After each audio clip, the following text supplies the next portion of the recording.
we are doing a video call to a wrestler who terrified people backstage. This video is for what to talk and RP out hell. RP out hell and I watched everything to hell because he Support WrestleTalk! To paraphrase My Chemical Romance, wrestlers scared the living poo out of me. Fact. I'm one of those non-boxing YouTubers. Jake Paul Jake Paul in that Jake Paul AKHI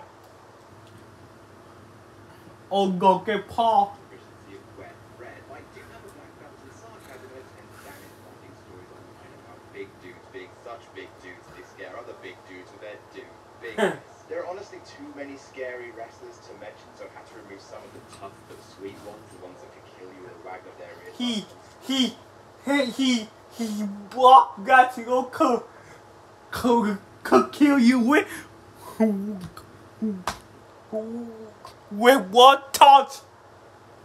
Facts. Pros behind the scenes like Abdullah the Butcher, Minoru Suzuki, Danny Hodge, who can still crush an apple in one hand, and the goddamn age at 82. Even Wow. Kowalski, who once accidentally ripped off an opponent's ear in the ring, said Oh. behind the curtain. The rest of these lads, let's just say that each of them has had at least one bad day of behind the scenes fury. Here are 12 wrestlers that terrified people Backstage. Number 12, Steve Blackman, the lethal weapon they look Steve like Blackman. down the arcade who swears he knows how to use nunchucks and often uses terms like flanking and kill zone when playing paintball. But Steve Blackman was the real deal. Now jerked up to hardcore. Holly is afraid of pissing you off. That is a statement. The most famous story is of a drunk JBL going after Steve Blackman in an airport in Kansas City. Steve wailed on J-Balls with such kung fu velocity that people couldn't stop until he got his foot caught in a bag strap before forcing JBL to apologize to him in front of the entire room.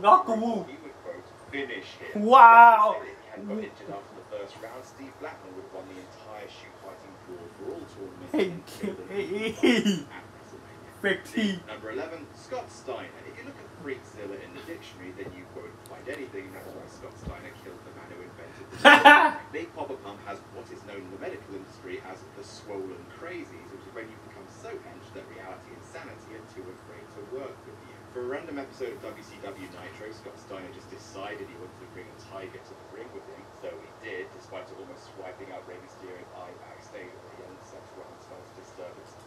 Whoa! I saw the eye pop out. Just decided he wanted to bring a tiger to the ring with him, so he did, despite almost swiping out Rey Mysterio's eye backstage. Ooh, that whole and then we talk with the WWE. On another day, DDP and Steiner got into a fight. DDP hadn't been broken up. Steiner was in such a rage that he wouldn't have been able to stop himself killing Payne. Wow. WCW promoter Bill lost so much that Ross started carrying a load. Wow. Number 10, the Road Warriors, also known as the Legion of Doom, depending on who you're asking. Hawk and Animal were one of the most successful tag teams in wrestling's golden age, commanding a huge amount of fear and respect from Japan to the US territories. However, like many successful wrestlers, they also came with their own baggage, and that baggage was often filled with rocks, and they beat you to death with their baggage.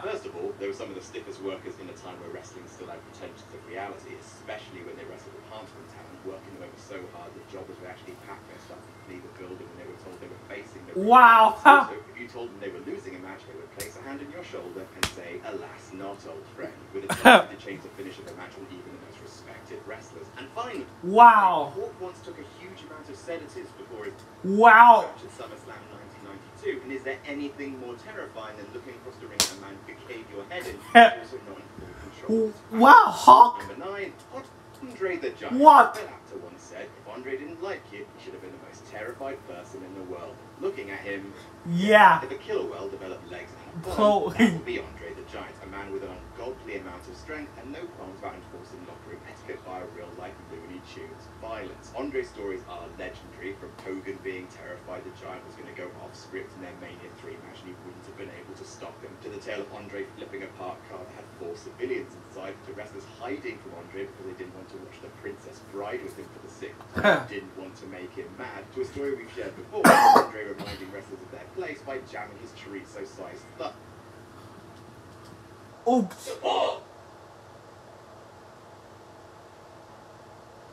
Good Giant, if you let him be. Mania 3 match and he wouldn't have been able to stop him, to the tale of Andre flipping a parked car that had 4 civilians inside, the wrestlers hiding from Andre because they didn't want to watch the Princess Bride with him for the 6th time and didn't want to make him mad, to a story we've shared before of Andre reminding wrestlers of their place by jamming his chorizo-sized thumb up their jack. Wow. Wow.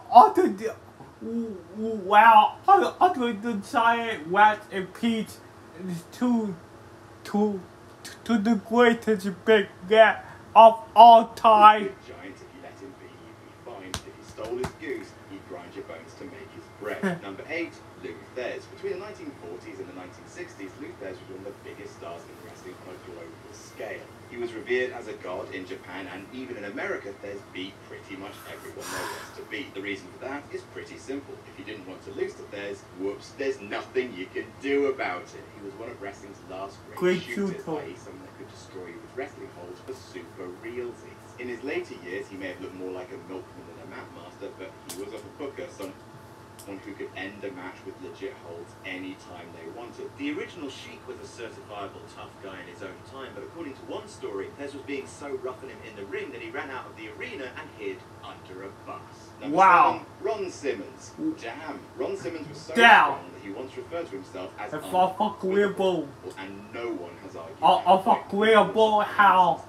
Saying he felt like a helpless baby in Ron Simmons' arms. During his tenure in WWE, Simmons, along with JBL, became unofficial policeman of the locker room, stiffing the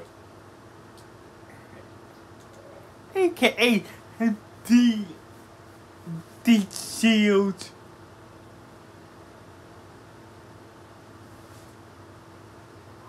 I got to even going to say it.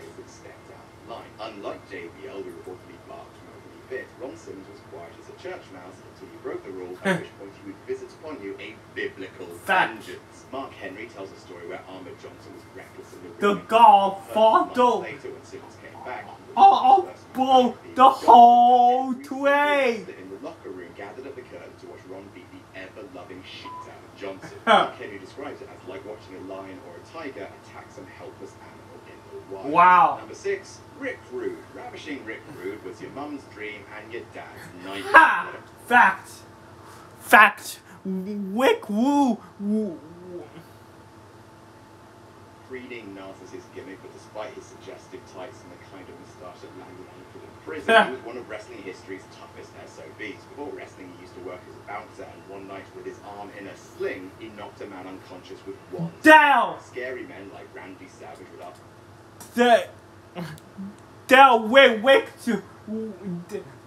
Rick Rude, you say the hell away from me, Rick Rude. Rick Rude to watch their backs when they went out to bars, and one night Mr. Perfect scammed some cops out The dog. Bet they could beat Rick arm wrestling. Spoiler, they couldn't, no one could. Hogan refused to wrestle Rude because he knew in case things went off script, he wouldn't be able to break his grip. And not only was Rude fearsome backstage, but if you crossed him in the ring, he would slap you so hard you'd change star sign. Number 5, Bruiser Brody. Here's a picture of Bruiser Brody. Whoa! You just wouldn't, would you? If the man gives off a driven mad by eating rocks kind of vibe, like he's just emerged from 8 successive lifetimes in Jumanji. Fact. He was Fact. He looked like a chemical for Chagachi.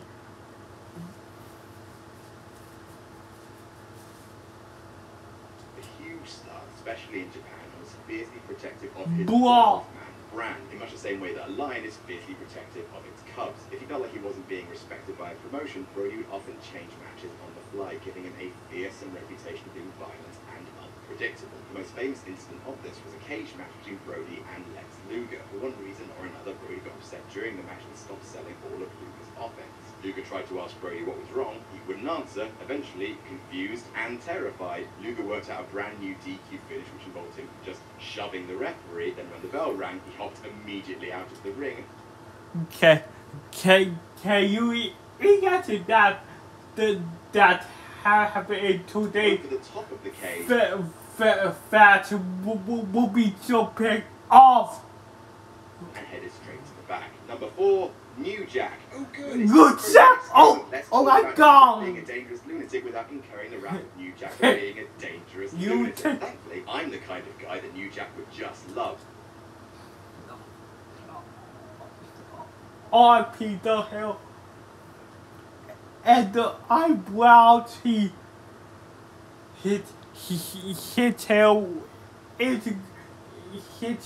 will grow back. So I think I'm safe. New Jack's career is basically just a check into how his eyebrows Backstage, will go back too. During matches, going on explosive tirades in the locker room where people can't tell if you're in character or not, and a detached, unsympathetic attitude to the business where the pop of the crowd trumped the safety of CCW. The Vic Grimes incidents best summarize the psychological mayhem that was New Jack. At an ECW pay-per-view called Living Dangerously, New Jack and Grimes were supposed to fall from a scaffold through some tables. Grimes wasn't sure if he could do it, so New Jack simply jumped off and pulled Grimes with him. Because Grimes landed on New Jack's head, nearly killing him, the next time they down in a scaffold match, because sure, wrestle more of them, good idea. New Jack took revenge by throwing Grimes so that he missed the tables. Oh my God! Badly. New Jack, you utter mad ass. Number 3, Harley Race. Here's Harley Race. He has a perm and a crown. Doesn't look like the kind of guy that would eat your soul.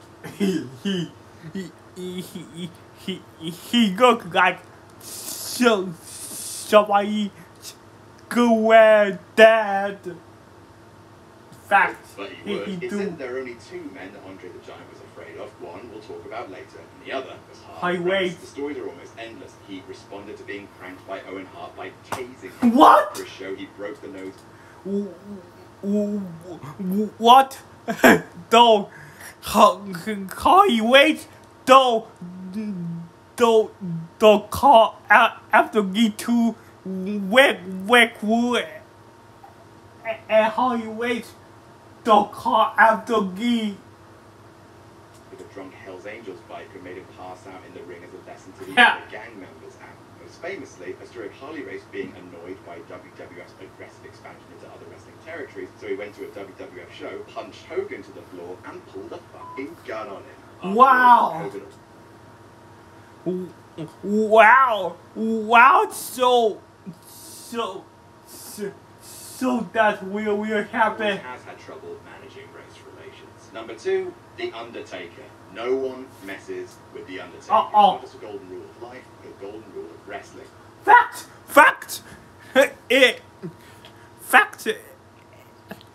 Hip hop. You don't get it. Somebody else only.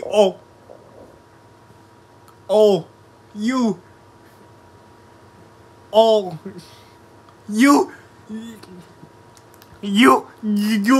don't want to get it. Somebody dollar it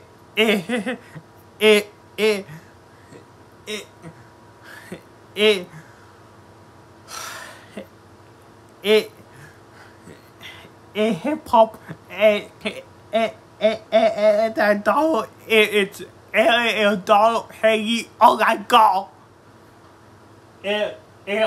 It's so protective.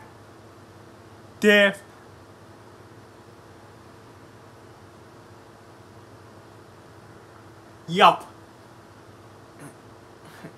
Go see Kelly and Sawu and get Kelly all try to call out the hanging ball but Phil big time go see Kelly. He still where Sawu. So cool. It's awful. I hope that Sawu is go. I hope for go guys check that shout out to Up there with Don't Arm Wrestle Rick Rude and Don't Head to go guys check. Bunch has been a respected locker room emperor, settling issues between the Boys and Wrestlers Court and enforcing the decrees of management. Famous Taker stories include him choking out Kurt Angle when he thought he was attacking Vince on the plane, right? From forming the Bone Street crew to police the clique backstage, scaring off a group of men trying to carjack Bruce Pritchard and doing it with a single look, and most famously, taping up his fists and telling HBK that if he didn't put over Steve Austin at WrestleMania 14 as agreed, then he'd have the dead man to watch. Few men have commanded more unquestioning obedience than the Phenom. And number one, Meng. Holy shit, Meng. Meng, holy fuck. Also known in WWE as Haku. He is the other man that Andre the Giant was afraid of, and it wasn't just Andre. If there's one thing that every single wrestler has agreed on in shoot interviews, it's that Meng is the toughest and most fearsome man that the wrestling industry has ever seen. All of these scary wrestlers terrified of Meng. Telling insane stories such as Meng being maced by the police, then no-selling it, taking the mace off the cop, and spraying it into his own face again. He slapped...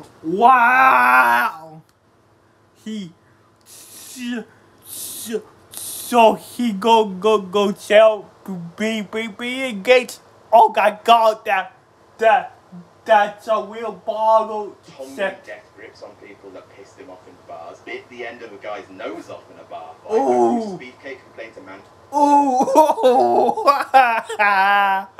Greg, shut the fuck all foggy. I don't want you to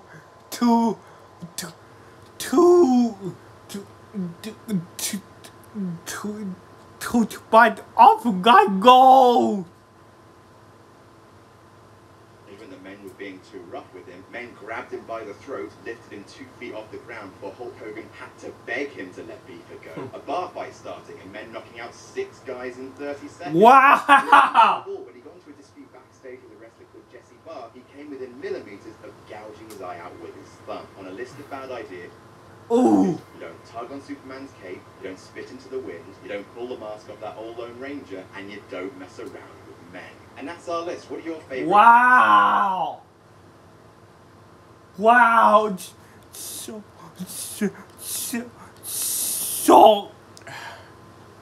So guys, they watch it and I am out of here.